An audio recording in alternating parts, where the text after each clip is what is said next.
အားလုံးပဲမင်္ဂလာပါ Mobile Legends ဆော့နေရင်ကိုဘက်ကဟီးရိုးတွေကအသာစီးရနေရတာနဲ့ဘာလို့ရှုံးသွားလဲဆိုတော့ brother တို့အနေနဲ့တွေးဦးကြလားအဓိကပြဿနာကတော့ဒီ drag အကြောင်းပေါ့နော်ပထမဆုံးအနေနဲ့ benefit ကနေပြီးတော့စလိုက်ကြရအောင်အခုမှတာမှာ Sora နဲ့ Glue ကို brother တို့အနေနဲ့လုံးဝလက်မလွတ်သင့်ပါဘူးဗျသူတို့က game တစ်ခုလုံးရဲ့ flow ကိုထိန်းချုပ်နိုင်တဲ့ power hero တွေပါကိုဘက်က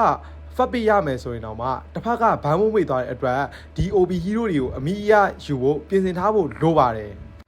brother တို့ဒုတိယချက်အနေနဲ့ပြောချင်တာကတော့ first page နဲ့ second page view ဟာပေါ့နော်ကိုဘက်က first page ရပြီဆိုရင် row တစ်ခုထဲမှာပဲဆော့လို့ရတဲ့ hero မျိုးထပ်ပေါ့နော်ဒီ fat range လိုမျိုး jungle ရော EHP ရောဆော့လို့ရတဲ့ hero မျိုးတွေကိုအရင်ယူပါဒါမှဒီတစ်ဖက်အသင်းကကိုအသင်းရဲ့ဒီ strategy ကိုခံမှန်းရခတ်မှာပါစကန်ပေးရတဲ့ဖွဲ့ရတော့ combo ion site ပါဥပမာတစ်ဖက်က crown control များနေ DG ကို counter အနေနဲ့ချက်ချင်းပြန်ယူတာမျိုးဒါမှမဟုတ်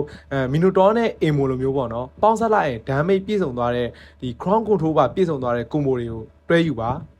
brother အနေနဲ့နောက်ဆုံးမှတ်ထားရမှာက good drag is head win ပါ